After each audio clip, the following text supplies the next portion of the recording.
ये हम कर रहे हैं गणेश पूजा, जिससे अमर सुहाग मिलता है।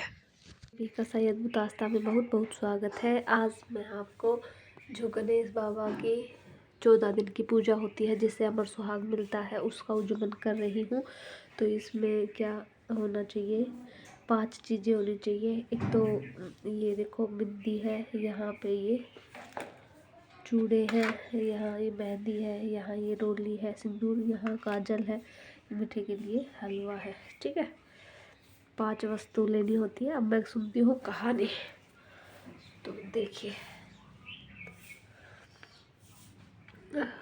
ओम श्री गणेशाय नमः, ओम श्री गणेशाय नमः, ओम श्री गणेशाय नमः, ओम श्री गणेशाय नमः। ये थोड़ा सा हलवा ले लेते हैं। ओम श्री गणेशाय नमः, ओम श्री गणेशाय नमः, ओम श्री गणेशाय नमः। लो भाई, एक बार 5 बेटियां मंदिर जाकर भगवान शिव जी की पूजा किया करती, दीपक जलाती और 5 दिन तक सुहागन की कहानी सुनती थी। ये लोटा रख ले, थोड़ा सा मीठा ले ले, और मैंने आज ये मीठा बनाया तो मैं ये मीठा ले रही हूँ। ठीक है, चीनी भी ले सकते हो आप। 14 दिन तक कहानी सुननी होती है। ठीक है, ये मैं कहानी सुन रही हूँ यहाँ पे। तो 5 बेटियां होती है, 5 बेटियां मंदिर में जाकर शिव जी की पूजा करती, दीपक जलाती और 5 दिन तक सुहागन की कहानी सुनती थी। तो और उनमें से 4 बेटियों का दीपक बहुत देर तक जलता रहता, लेकिन 5वीं बेटी का दीपक गमलों जो जैसे ही जलाती वैसे ही बुझ जाता।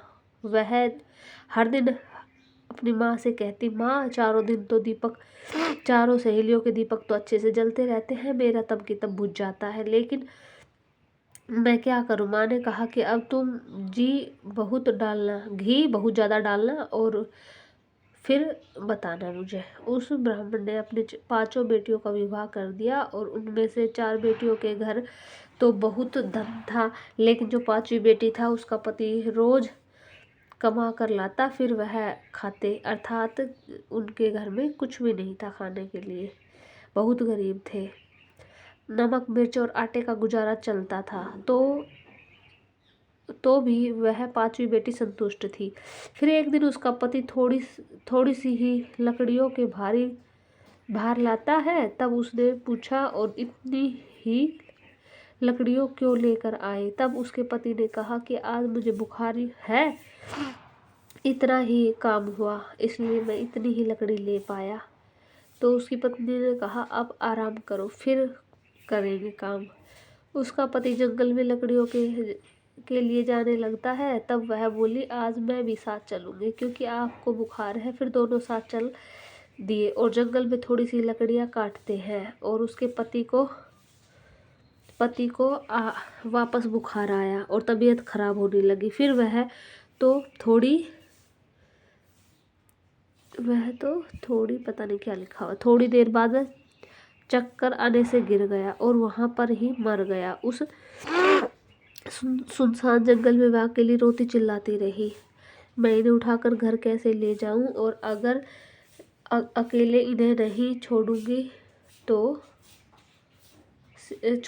शेर, चीता और जंगली जानवर इन्हें खा जाएंगे। तो फिर वह अपनी गोद में अपने पति के सिर को रखकर जोर जोर से रोने लगी और कहने लगी, मैंने ऐसा क्या पाप किया है जिसके कारण मेरा पति मर गया है। तब ऊपर से माता पार्वती और शिवजी भगवान घूम रहे थे। भगवान शिवजी ने माता पार्वती से कहा कि देखो पार्वती, इसके साथ में कैसा हुआ है, हम इसकी सहायता करते हैं। फिर भगवान शिव और माता पार्वती नीचे उतरकर उसके पास आए और कहा कि बेटी, तुम घोर जंगल में अकेले क्या कर रही हो, और यह क्या हो गया है?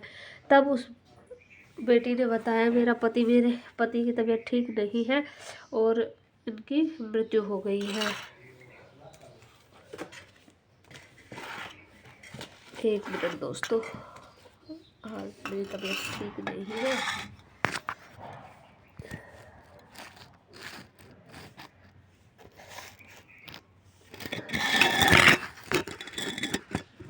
अब सुनाते हैं।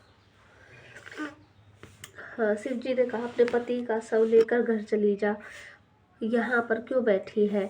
तो फिर उसने कहा कि मैं तो घर नहीं जाऊंगी, मैं तो यहाँ पर ही बैठी रहूंगी।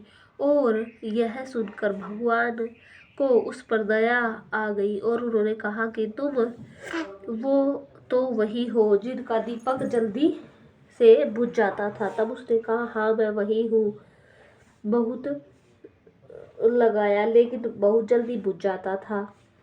सुहागन की कहानी ध्यान से नहीं सुनी। तब भगवान के पैरों में गिरकर माफी मांगने लगी और कहने लगी अब मैं सुहागन की कहानी अच्छे से सुनूंगी। अरे बोझिम हो गया ये तो मेरा बाबा गणेश। अरे बाबा क्या कर रहे हो आप।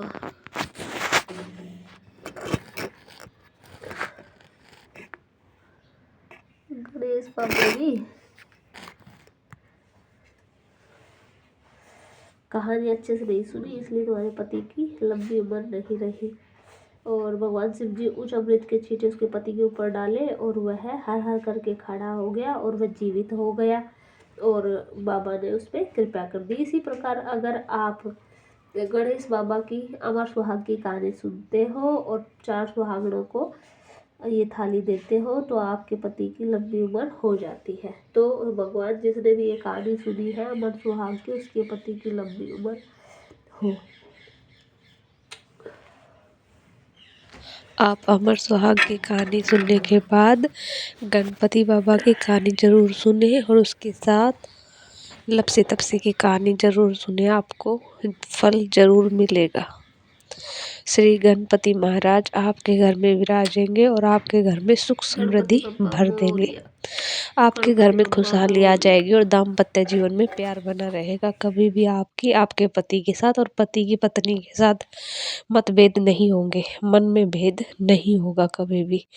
करके देखना अचूक उपाय भी है और व्रत भी है। अगर आप करके देखते हो तो आप इन 14 दिन की गणेश पूजा करके और 6 महीने अपने ऊपर आजमा के और फिर मुझे कमेंट करके बताना मेरे उसमें कि पहले से हमारा दाम्पत्य जीवन अच्छा चल रहा है या बुरा। ठीक है, फिर बताया देखते हैं। कभी भी मैं कुछ भी अपने आप करती हूँ तभी मैं अपने व्यूअर्स को बताती हूँ, क्योंकि आप मेरी सबसे बड़ी फैमिली हो और आपके सपोर्ट से, आपके प्यार से ही अब सब कुछ अच्छा हो रहा है। तो भगवान आपको खुश